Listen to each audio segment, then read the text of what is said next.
Standing in Town Square of Franklin, Tennessee, home to my office just down Main Street. The thing that Franklin shares in common with hundreds of thousands of small towns across America is that it's made up of dozens of individual businesses, small businesses, that were started by entrepreneurs, each of whom had a dream. But before they could go into business, before they could fulfill their dream, they had to decide one simple question: what type of business structure will I use? That's what we'll be talking about today on Business of Success. One of the questions I frequently get asked when I help a client set up a business structure is, what type of business should I form? Should it be a sole proprietorship, a partnership, or some type of corporation or limited liability company? Before I can answer that question, however, it's important to understand the need for a business structure. Essentially, business entities serve as legal vessels that are used to segregate and hold various assets, things like profits, revenues, copyrights, trademarks, patents, things of value.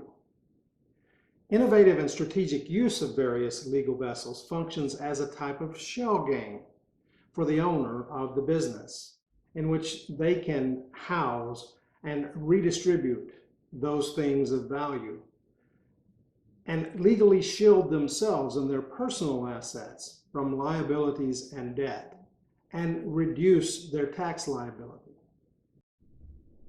If you walk down Fulton Street in New York, you might pass a person on the street with a large cardboard box, on top of which he's placed 3 red Dixie cups, rim side down, under which he places a rubber ball. It's called the shell game, sometimes known as thimble rig or the old army game. The player will then look at the bystanders who have gathered around and call for someone to bet, challenging them that they can't locate the cup under which the ball resides after he has shuffled them. If they select the right cup, he offers to double their bets. So the bettor places the $5 on the box, and the person begins to shuffle the cups in a figure-8 pattern.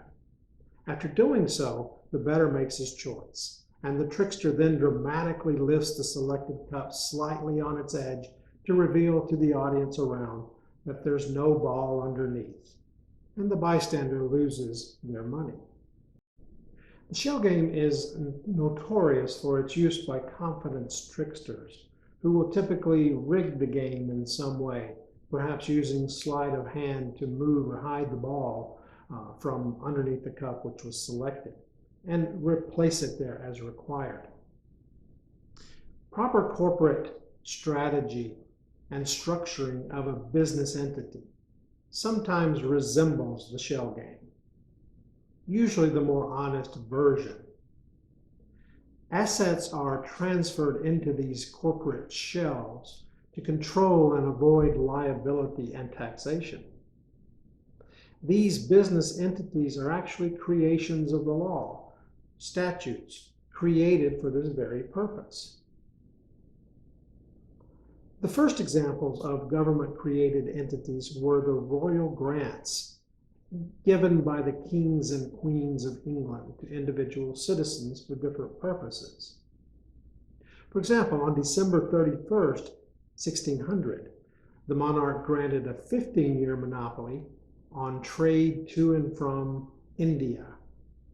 They granted it to the British East India Company, which in turn sold bonds to other individuals and investors in order to raise money for the operation, guaranteeing a return when they had brought the goods back from the East Indies. The British East Indies Company was the first example of a government-backed monopoly. These grants ultimately evolved into laws creating different types of business entities, the most popular of which was the first kind, the corporation. Think about the Coca-Cola Company, for example. formed in Delaware as a C Corp, it offers stock to individuals who can trade it publicly on the New York Stock Exchange. If you go to your broker and ask him to sell you one share of Coca-Cola, let's say it's $100, you are an owner of the corporation, albeit a fractional owner. Now suppose that Coca-Cola is then hit with a massive lawsuit that causes the loss of all of its assets. Are your home, car, and other personal assets at risk because of this lawsuit against Coca-Cola? The answer to that question is no. There is no legal way for the plaintiff to reach your personal assets because the corporation is treated legally as a separate entity from you personally. It is effectively a different person. So in this scenario, all you would lose is that one Benjamin that you paid for the stock certificate.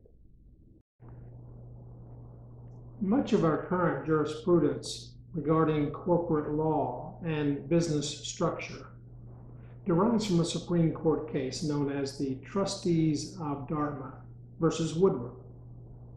The original charter for Dartmouth College in New Hampshire was one of those royal grants made by the British Crown. They gave the grant to the college trustees in the year 1769, years prior to the Revolutionary War. After the war, the state of New Hampshire, still a bit angry at the British for invading, seized all of the assets of the college, including the corporate records. The state attempted to force Dartmouth to become a public institution in order to reinstate a deposed president. The Board of Trustees, of course, didn't take kindly to this action, and so they sought legal action of their own in the courts. The litigation ultimately landed in the Supreme Court on appeal. In its ruling, the U.S. Supreme Court ruled that the act passed by the state of New Hampshire legislature, altering the charter of Dartmouth, which was essentially a contract, without the consent of the corporation, was unconstitutional under Article 1, Section 10 of the U.S. Constitution, which declares that no state shall make any law impairing the obligation of contracts. So that day, the court voided the state statute and instead awarded the corporation a plethora of rights that had not previously been enjoyed by the corporate structure. Corporate charters were deemed inviolable, not subject to any arbitrary amendment or abolition by state governments.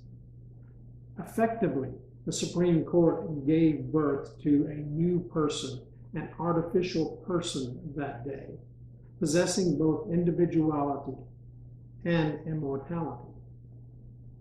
The Supreme Court case set the stage for the development of corporate structures in America in general, and specifically paved the way for the Industrial Revolution.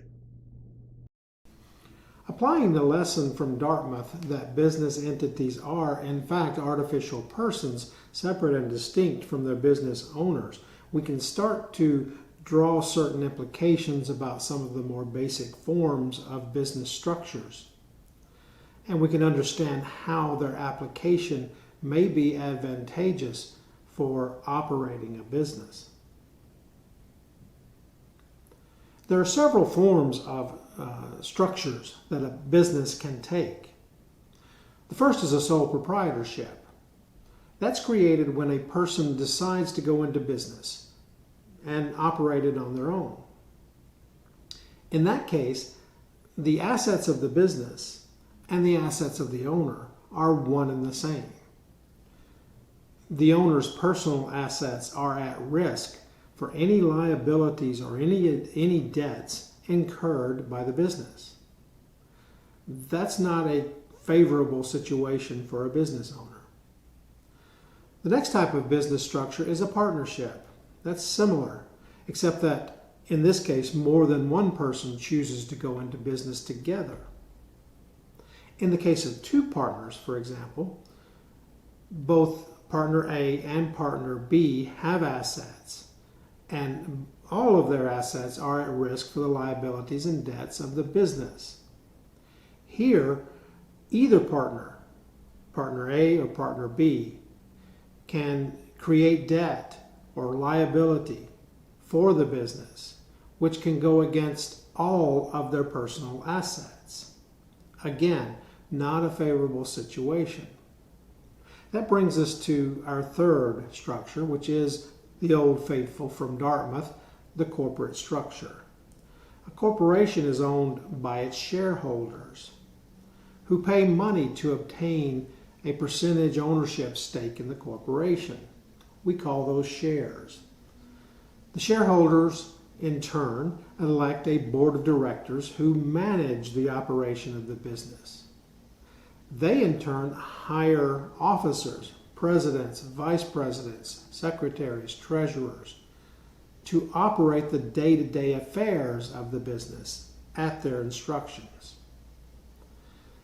The biggest difference in this type of business structure, as opposed to the sole proprietorship or partnership, is that the assets of its owners, that is, the shareholders, are not at risk from any liability or debt of the corporation, which, as we learned from Dartmouth, is a different person, an individual, separate from the shareholders. Therefore, only the corporation's assets are at risk. Finally, there is an entity called the Limited Liability Company, or the LLC. It's a sexy new animal that's only been around a few decades. It's a little less formal than the corporation, but otherwise has the same ability to shield its owners from being at risk for liabilities and debts of the corporation. Their assets are protected. Instead of a board of directors, the LLC is generally operated by its members. Look for future episodes of Business of Success in which I discuss the details of each of these structures, including the advantages and disadvantages of each. In the meantime, if you need advice on starting a business, go to barryschrum.com and set up a consultation. Thank you for listening. I'm Barry Schrum.